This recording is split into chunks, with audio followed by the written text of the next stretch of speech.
ভোর ৬টা ১৯ minute. Caribbean সাগর ভেনেজুয়েলার উত্তরে প্রায় ১৪০ মাইল দূরে শান্ত সমুদ্রের বুক চিরে এগিয়ে যাচ্ছিল বিশ্বের সবচেয়ে শক্তিশালী যুদ্ধজাহাজগুলোর একটি, ইউএসএস জেরাল্ড আর ফোর্ড। সবকিছু স্বাভাবিকই ছিল। হঠাৎ দিগন্তে দেখা গেল দুটি ছোট কালো বিন্দু। মুহূর্তের মধ্যেই বোঝা গেল ওগুলো সাধারণ বিমান নয়, দ্রুত গতিতে সরাসরি ক্যারিয়ারের দিকেই ছুটে আসছে। ফ্লাইট ডেকে কাজ করা নাবিকরা থেমে গেল। ভোরের নীরবতা ভেঙে দূরের ইঞ্জিন গর্জন শোনা গেল। K-8 যুদ্ধ বিমান।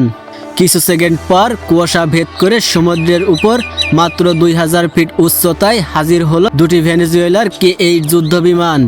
কোনো সতর্ক বার্তা নেই, কোনো যোগাযোগ নেই, শুধু স্পষ্ট শক্তি প্রদর্শন। বিমান দুটি ক্যারিয়ারের সামনে দিয়ে খুব কাছ দিয়ে উড়ে গেল, যেন ভয় দেখানোর চেষ্টা। কিন্তু ভয় তখনই কাজ করে যখন সামনে থাকা পক্ষ ভয় পায়। ফোর্ড একদম শান্ত। ব্রিজে দাঁড়িয়ে থাকা ক্যাপ্টেন শুধু বললেন, ফোর্স বজায় রাখো। একটি জেট হঠাৎ আকাশে খাড়া উঠে গেল। আগুনের রেখা ভোরের আলোয় ঝলসে উঠল। দ্বিতীয়টিও তার পিছু নিল। এটা ছিল ভয়ঙ্কর ঝুঁকিপূর্ণ চাল, কারণ তারা উড়ছিল একটি বিশাল পারমাণবিক বিমানবাহী জাহাজের খুব কাছ দিয়ে। নিচে কমব্যাট ইনফরমেশন সেন্টারের সবকিছু রাডার ও ইনফ্রারেড স্ক্রিনে দেখা যাচ্ছিল। বিশ্লেষণে দেখা গেল বিমানগুলোতে কোনো অস্ত্র নেই।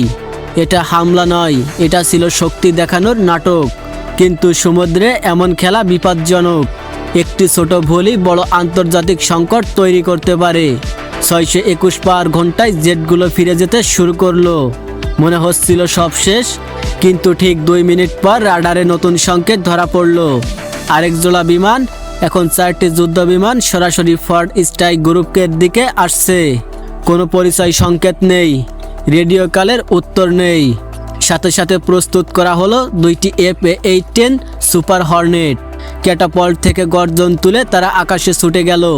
তাদের কাজ চিহ্নিত করা, নজরদারি করা এবং পরিস্থিতি শান্ত রাখা।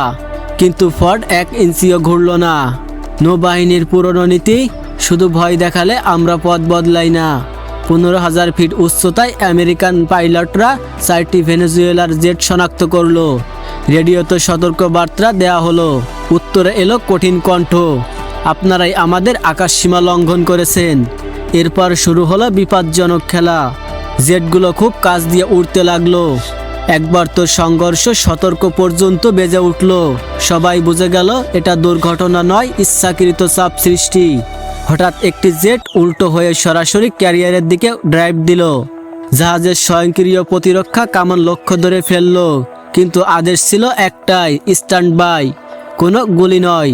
হর্নেট পাইলটরাও শান্ত থাকলো। কোনো পাল্টা আক্রমণ নয়। মাত্র ৬০০ ফুট দূরত্বে ভয়ঙ্কর এক নিকট সংঘর্ষ ঘটল। ১০ সেকেন্ড, দুই পক্ষই যেন যুদ্ধের এক ধাপ দূরে। তারপর হঠাৎ ভেনেজুয়েলার জেটগুলো দূরে দক্ষিণে চলে গেল। সমুদ্র আবার শান্ত হয়ে গেল। কিন্তু ঘটনা এখানেই শেষ হয়নি। কিছুক্ষণ পর একটি জেট অল্প সময়ের জন্য ক্যারিয়ারকে টার্গেটিং রাডারে লক করে। ফোর্ড শুধু তথ্য রেকর্ড করলো, কোনো প্রতিক্রিয়া দেখালো না। ১ ঘন্টা পর ভেনেজুয়েলার টিভিতে প্রচার হলো তারা নাকি মার্কিন ক্যারিয়ারকে পিছু হটিয়েছে। কিন্তু বাস্তবতা ছিল ভিন্ন। ফোর্ড ১ ইঞ্চিও নড়েনি। পরে বিশ্লেষণে জানা গেল এটা ছিল রাজনৈতিক বার্তা, সরাসরি যুদ্ধ নয়। এই ধরনের কৌশল দিয়ে পরীক্ষা করা হয় একটি শক্তিশালী দেশ কতটা ধৈর্য ধরে। ফোর্ড উত্তর দিয়েছিল নীরবতা দিয়ে, কারণ সত্যিকারের শক্তি গুলি চালাতে নয়, নিজেকে নিয়ন্ত্রণে রাখাই। যে কেউ ট্রিগার চাপতে পারে, শান্ত থাকা সেটাই আসল শক্তি।